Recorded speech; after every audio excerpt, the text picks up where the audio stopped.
Assalamualaikum warahmatullahi wabarakatuh.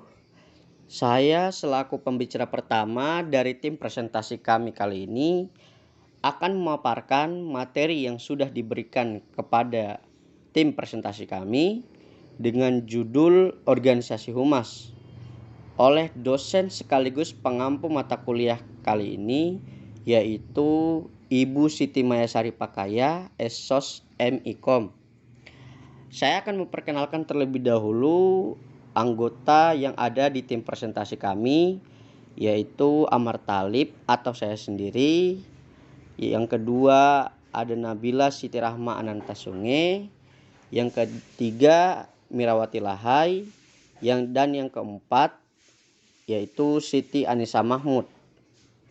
Beberapa poin-poin penting yang sudah kami rangkum dalam materi kami kali ini, ada 4 pokok bahasan penting, yaitu yang pertama konsultan humas, yang kedua humas profit dan non-profit, yang ketiga humas dan manajemen, dan yang keempat struktur organisasi humas. Organisasi humas biasanya muncul pada atau terdapat pada perusahaan atau organisasi yang memiliki struktur yang sederhana dan efisien. Beberapa fungsi organisasi biasanya dikerjakan oleh humas dilaksanakan secara rangkap. Fungsi humas pada umumnya dilaksanakan oleh pucuk pimpinan perusahaan sebelum dibentuknya unit humas. Jadi, sebelum adanya humas, tugas humas itu diberikan kepada atau ditanggung jawab oleh pemimpin perusahaan tersebut. Setelah perusahaan berkembang, maka pimpinan akan memiliki beban yang lebih berat dan kompleks. Makanya mulai dibentuknya unit humas.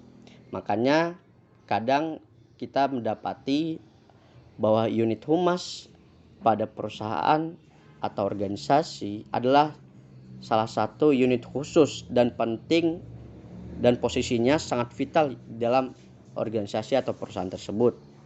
Jika kita meninjau bagaimana bagian humas muncul dan menjadi bagian dari suatu organisasi atau perusahaan, maka seringkali humas muncul secara tidak disengaja atau tanpa direncanakan sebelumnya. Manajemen perusahaan biasanya baru merasakan pentingnya bagian humas jika muncul persoalan yang dinilai serius yang membutuhkan komunikasi yang cukup intensif dengan pihak-pihak eksternal perusahaan. Fungsi humas pada perusahaan dapat dilakukan dengan 2 cara. Yang pertama, membangun bagian atau departemen humas sendiri yang menjadi bagian dari manajemen perusahaan. Biasanya ini biasa disebut dengan humas internal karena dibangun dari dalam perusahaan itu sendiri. Kedua, menyewa konsultan humas atau eksternal untuk melaksanakan fungsi humas di perusahaan yang bersangkutan. Nah, ini biasanya para pimpinan-pimpinan perusahaan atau organisasi menyewa konsultan-konsultan humas yang dari luar agar turut membantu humas yang ada di dalam independen perusahaan itu tersebut. Lalu, apa saja sih syarat atau kriteria agar bisa masuk atau menjadi bagian penting dalam suatu humas tersebut? Yang pertama, memiliki kesetiaan kepada perusahaan. Yang kedua, dapat memberikan nasihat dan pandangan kepada manajemen dalam keputusan terkait dengan kehumasan. Yang ketiga, dapat mendorong pengertian publik terhadap organisasi. Yang keempat, dapat memberikan inspirasi dan motivasi kepada seluruh karyawan untuk melakukan yang terbaik. Selanjutnya, mencegah karyawan atau staf berkata atau melakukan sesuatu yang akan merusak reputasi perusahaan, memiliki sifat jujur, dapat dipercaya, serta memiliki kemampuan untuk memberikan penilaian terhadap suatu masalah. Kita masuk ke konsultan hukum. Perusahaan ini biasanya aktif di bagian kegiatan kehumasan yang sangat membutuhkan ekspos media yang cukup intensif guna menunjang program kehumasannya. Namun ada kalanya perusahaan menggunakan jasa konsultan kehumasan justru karena kegiatan kehumasan di perusahaan yang bersangkutan masih belum terlalu banyak. Perusahaan meminta jasa konsultan humas yang dibayar untuk bekerja membantu perusahaan dalam jangka pendek, misalnya untuk mengatasi masalah-masalah yang menarik perhatian publik. Selanjutnya, humas profit dan non-profit. Organisasi profit disebut dengan nama perusahaan yang tujuannya mencari keuntungan, sedangkan organisasi non-profit memiliki tujuan yang bersifat sosial, kemanusiaan, atau politisi dan hal yang tidak berbentuk keuntungan. Di Indonesia, organisasi profit dapat dibagi ke dalam 4 macam, mulai dari terkecil hingga terbesar. Yang pertama ada perusahaan perseorangan, yang kedua perusahaan firma, yang ketiga perusahaan terbatas, yang keempat perusahaan publik atau terbuka. Tugas praktisi humas pada perusahaan tidak sama dengan organisasi non-profit. Praktisi humas yang bekerja pada perusahaan berfungsi membantu bagian pemasaran dengan menciptakan pandangan positif konsumen. Peran spesifik humas dalam lembaga profit adalah mendukung upaya-upaya peningkatan laba perusahaan. Dan humas pada perusahaan publik memiliki tugas khusus, yaitu menjaga hubungan harmonis dengan para pemegang saham dan calon investor.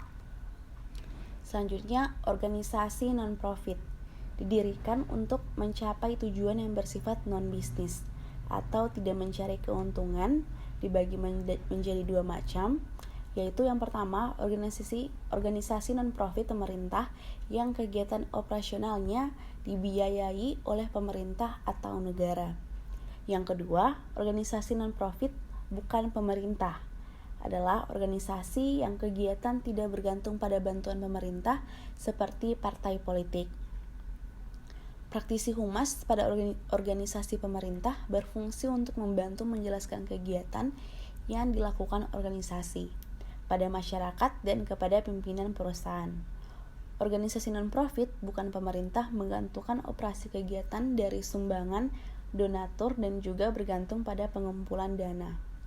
Selanjutnya, peran humas juga sangat dibutuhkan bagi para politisi atau calon politisi dalam menunjang keberhasilan karir politiknya. Konsultan humas menangani kampanye politik. Tugas utama dalam bidang ini adalah memberikan citra yang positif serta berusaha menjawab segala kritikan-kritikan dari pihak-pihak tertentu. Selanjutnya, humas dan manajemen. Banyak faktor yang memengaruhi kemunculan departemen pada suatu organisasi atau perusahaan, dan banyak pula faktor yang memengaruhi bagaimana memandang humas sebagai unit yang penting atau tidak. Keberhasilan humas pada suatu organisasi atau perusahaan pada survei apa yang dilakukan atau dikatakan pimpinan organisasi atau perusahaan yang bersangkutan. Perusahaan memberikan tanggapan yang selalu mengarahkan diri sendiri atas temuan masyarakat yang menemukan adanya kandungan bensin pada air minum kemasan produksi perusahaan tersebut. Keberhasilan jangka panjang membutuhkan sikap dan tindakan dari pimpinan perusahaan yang meliputi: pertama, komitmen dan partisipasi manajemen puncak dalam kegiatan kehumasan; kedua, mempertimbangkan sudut pandang humas dalam membuat kebijakan; yang ketiga, melakukan komunikasi 2 arah dengan publik internal dan eksternal; keempat, koordinasi antara apa yang diucapkan dengan tindakan; kelima, menentukan tujuan secara jelas; keenam, memilih tim humas yang memiliki kompetensi. Keberhasilan pertumbuhan humas dalam menjalankan tugasnya tergantung pada kepiawaiannya dalam mempersuasi pihak manajemen untuk melakukan tanggung jawab sosial dan inersuasi masyarakat percaya kepada organisasi bahwa mereka telah menjalankan tugasnya dengan sebaik mungkin. Oleh karena itu, sikap, tindakan, dan ucapan pimpinan mencerminkan pula sikap, tindakan, dan ucapan lembaga yang diwakilinya.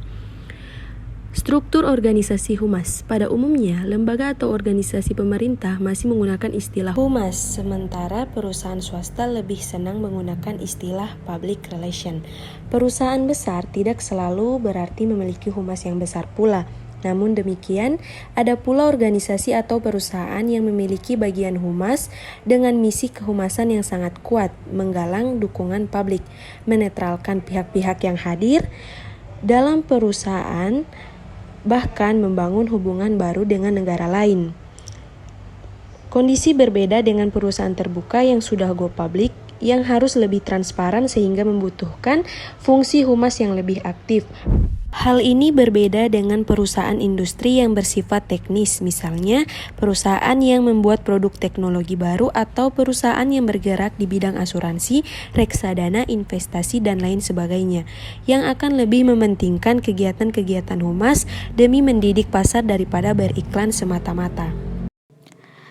Selanjutnya, humas dan bagian lainnya. Staf humas harus bekerja sama secara erat dengan bagian-bagian lain pada organisasi atau perusahaan. Bagian humas harus bekerja sama dengan bagian pemasaran atau keuangan. Bagian humas juga harus bekerja sama dengan bagian personalia, bagian legal atau hukum, teknik, dan sebagainya. Bagian humas dan legal harus dapat bekerja sama melalui cara-cara yang positif dan menguntungkan. Misalnya, staf humas dengan kemampuan menulis yang lebih baik dapat membantu bagian legal untuk menuliskan dokumen-dokumen hukum ke dalam bahasa populer yang lebih bisa dimengerti oleh orang awam. Dengan cara seperti ini, humas membantu perusahaan mencegah kesalahpahaman karena orang tidak mengerti bahasa hukum yang cenderung kabur atau kaku. Selain dengan bagian legal, bagian humas dapat pula mengalami friksi dengan bagian personalia. Kerjasama antara bagian personalia dan humas sangat diperlukan ketika perusahaan harus melakukan penggabungan staf sebagai bagian proses penggabungan perusahaan. Kesalahpahaman dan kecemburuan mudah muncul antara staf atau pegawai perusahaan yang diakuisisi dengan karyawan perusahaan yang mengakuisisi. Ketegangan ini jika dibiarkan berlarut-larut akan menjadi sumber penyakit yang memunculkan berbagai macam masalah berat. Hanya dengan usaha pembinaan komunikasi yang baik antara bagian humas dan bagian personalia yang didukung manajemen, maka efek buruk yang tidak diharapkan dapat dihindari. Sekian presentasi dari kelompok kami. Lebih dan kurangnya kami mohon maaf. Wabillahi taufiq walhidayah. Wassalamualaikum warahmatullahi wabarakatuh.